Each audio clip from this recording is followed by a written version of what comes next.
ملک collapse کر جائے گا. یہ چاہ تو یہی رہے ہیں سارے سیاستدان, لیکن اگر سیاست کو تھوڑی دیر کے لیے پیچھے رکھیں تو مجھے ایسا لگتا ہے کہ ایک تو پولیٹیکل سائڈ پہ تھوڑا سا معاملہ کول ڈاؤن ہوتا ہوا شاید دکھ رہا ہے مارکیٹ کو. جب ہی مارکیٹ نے یہ کلوزنگ دی ہے اور اس کی کنفرمیشن یہ ہوگی کہ بازار 43 کے اوپر سسٹین کرے, سسٹین اگر کر رہا ہے تو اٹ مینس کہ ہم پالیٹکس میں بھی کچھ جو ہے وہ چیزیں ٹھنڈی ہوتی ہوئی دیکھیں گے, کچھ معاملات جو گرم گرم چل رہے تھے وہ بھی کول ڈاؤن ہوں گے انشاءاللہ. ہمارے جو بات پہلے سمجھا چکا ہوں, ریپیٹیشن ہے کہ آپ جتنی خرابی کی طرف جا سکتے تھے نا, اب آپ وہاں سے کنسولیڈیٹ کریں گے, نئی خرابی نئے لو نہیں بنیں گے. یہ میری 4 اکتوبر کی جو میری ڈیٹیل ویڈیو ہے اس کے اندر بڑا کلیئر سمجھائی ہوئی ہے بات. میں نے ایک جملہ کہا تھا کہ یہ جو 47% کی انفلیشن ہے, یا تو آپ مجھ سے کہیں کہ یہ 55% ہونے والی ہے. یہ جو 15% انٹرسٹ ریٹ ہے, یا تو آپ مجھ سے کہیں کہ یہ 18% ہونے والا ہے. اور یہ جو 245 روپے کا ڈالر تھا, یا آپ مجھ سے کہیں کہ 300 روپے ہونے والا ہے, تو میں مانوں گا, ادروائز میری مان لو. تو ابھی 2 مہینے میں جو رزلٹ سامنے آیا ہے وہ یہ ہے کہ اب تک اللہ پاک کا شکر ہے کہ ججمنٹ میری صحیح ہے, میں صحیح ڈائریکشن پہ بیٹھا ہوں. اور IMF کے بعد اور FOMC کے بعد میں اور کانفیڈنٹ ہو گیا ہوں کہ میری باتوں کی تصدیق جو ہے وہ انٹرنیشنل لیول پہ اب آنی شروع ہو گئی. اچھا, پھر جو لوگ میرے ساتھ انٹرنیشنل مارکیٹس وغیرہ کو کر رہے ہوتے ہیں, یا جو لوگ کموڈیٹیز کر رہے ہوتے ہیں, ان سے اگر ڈسکشن ہو رہی ہو تو میں ان کو ایک بار بتاتا رہا کہ 29,500 انڈیکس پہ میں نے ڈاؤ انڈیکس دلانا شروع کیا لوگوں کو. 29,500 تھا, 29,600 700 کے قریب, وہاں سے میں نے ڈاؤ کا انڈیکس جو ہے وہ بائی کرایا ہے لوگوں کو. 33,000 34,000 اراؤنڈ انڈیکس آ چکا ہے. ایک ریلی انٹرنیشنل لیول پہ بھی دکھاؤں گا. میری مارکیٹ اس وقت 3.25 کے PE ملٹیپل پہ ہے. میں اس وقت جتنا چیپ ویلیویشنز لیے بیٹھا ہوں اس حساب سے مجھے ایسا لگتا ہے کہ اب MSCI کی طرف سے بھی کچھ چیزیں ہو سکتا ہے کہ یعنی MSCI بھی ہم پہ تھوڑی سی نظر کرے, کیونکہ اس ریجن کو جو دیکھا جائے گا تو اس ریجن کی چیپسٹ مارکیٹ اس وقت ہم لیے بیٹھے ہوئے ہیں. تو ہمیں ایک بات ذہن میں رکھنی چاہیے کہ MSCI میں ہمارا فرنٹیئر مارکیٹ کے اندر ہمارا پورشن اچھا ہے, جو کہ ہم بھول گئے ان فائنینشیل کرائسس کے اندر, اور ہم نے کوئی بھی جو ہے وہ انفلوز آتے ہوئے نہیں دیکھے. آبویسلی کیسے دیکھنے تھے جب حالات ہمارے خرابی کی طرف جا رہے تھے. ہاں, اب ایکسپیکٹ کرنا چاہیے, کیونکہ اب خرابی کی طرف نہیں جا رہے, خرابی رک گئی. اب اسٹیبل ہو رہے ہیں ہم ان لیولز پہ. جب اسٹیبل ہوں گے تو ہی رائزنگ ٹرینڈ کی طرف جانے کی امید بندھے گی. تو رائزنگ ٹرینڈ آنے میں تھوڑا سا ٹائم اور دیجیے. آپ صرف اسٹیبلٹی کو ہی کنفرم کریں گے نا, تو $28.5 ارب پہ میں نے اس مارکیٹ کو اون کیا تھا کہ یہاں سے اب میں کہہ رہا ہوں کہ مت بیچنا کچھ. آج ویڈیو بنا رہا ہوں $31 ارب پہ. ٹھیک ہے, اتنا فرق آ گیا. مجھے ایسا لگتا ہے کہ آنے والے دنوں میں ہمارا روپی بھی اسٹرینتھن ہوگا, اور ڈالر مجھے لگتا ہے کہ ابھی اور انشاءاللہ نیچے کی طرف جائے گا. اور انویسٹمنٹ اسٹاک مارکیٹ کی طرف مجھے ایسا لگتا ہے کہ مارکیٹ میں نیا پیسہ آنے کا ٹائم ہے, اور اب مارکیٹ میں نیا پیسہ آئے گا.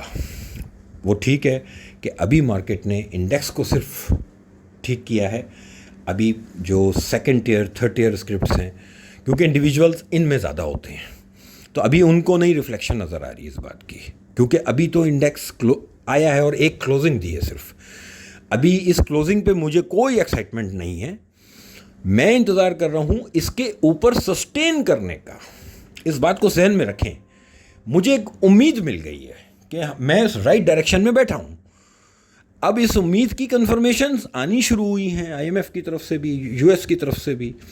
تو اس کا مطلب یہ ہے پھر کہ گریجولی ہم اپنی مارکیٹ میں نئی ویلیویشنز آتی ہوئی دیکھیں گے, نیا پیسہ آتا ہوا دیکھیں گے.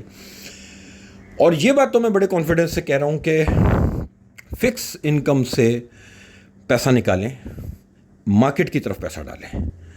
مارکیٹ میں کچھ بلو چپس, ڈیویڈنڈ ییلڈ اسٹاکس ایسی ویلیویشنز پہ کھڑے ہیں کہ آپ ٹھیک ہونا تو بہت دور کی بات ہے نا, آپ صرف اسٹیبل بھی ہو گئے نا, اور تو 15% سے زیادہ ریٹرن دے دیں گے وہ شیئرز آپ کو. بے شک تھوڑا سا ٹائم آپ دیجیے اس مارکیٹ کو, مہینہ 1.5 مہینہ 2 مہینے اس مارکیٹ کو بھی اور دیں جہاں اتنا دیا ہے. آپ کو ایک اچھے ریٹرنز یہ مارکیٹ دے کے جانے والی ہے انشاءاللہ. مارکیٹ میں نیا پیسہ ڈالنا چاہیے. اس وقت میرے حساب سے پاسبل ہے کہ اگر پولیٹیکل اسٹیبلٹی رہی تو ہم فارنرز کی طرف سے بھی انفلوز دیکھیں گے اپنے یہاں, اور پھر ہم اپنے لوکل جو ہمارے کارپوریٹس ہیں ان کے بھی ہم مارکیٹ کے اندر پیسہ آتا ہوا دیکھیں گے انشاءاللہ. اوور آل پازیٹیو ہوں, لیکن ابھی میں کنفرمیشن کا انتظار کرنا پریفر سمجھوں گا کہ 43 کے اوپر اب بازار کنسولیڈیٹ کرے, کھڑی ہو جائے. کبھی 43,800 دکھائے, پھر نیچے آئے تو 43 کے اوپر آئے, اور سپورٹ لیول اتنا کم سے کم مارجن بازار کو دینا چاہیے کہ سپورٹ ہے 42,800 اور 42,400. یہ 2 سپورٹس ہیں. یہاں کے قریب بازار آئے, لے کے کام کریں.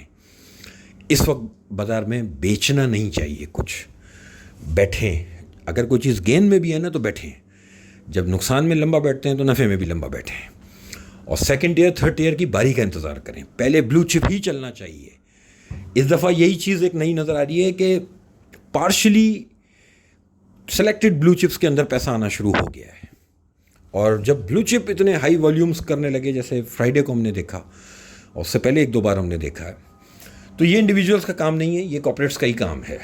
ٹھیک ہے, ابھی وہ فل فلیج مارکیٹ میں نہیں ہوئے ہیں, لیکن وہ ایک ایک کر کے 1-2 آئٹم کر کے ہمیں نظر آ رہا ہے کہ ان کی طرف ان کا پیسہ آنا شروع ہو گیا ہے. ایک اچھا سائن ہے, پازیٹیو ہے. مارکیٹ میں پیسہ ڈالنا چاہیے, بائی سائڈ پہ بیٹھنا چاہیے. جہاں اتنا انتظار کیا ہے, اب انشاءاللہ انتظار اس بات کا کریں کہ اب کچھ گڈ نیوزز ملیں گی. میں بہت ہوپ فل ہوں. 42,800 42,400 یہ 2 امیجیٹ لیول ہیں, اور جب تک 43 کے اوپر ہیں ہم, تب تک ریزسٹنس کوئی نہیں دے رہا. اوپر کھلا رکھیں ہیں.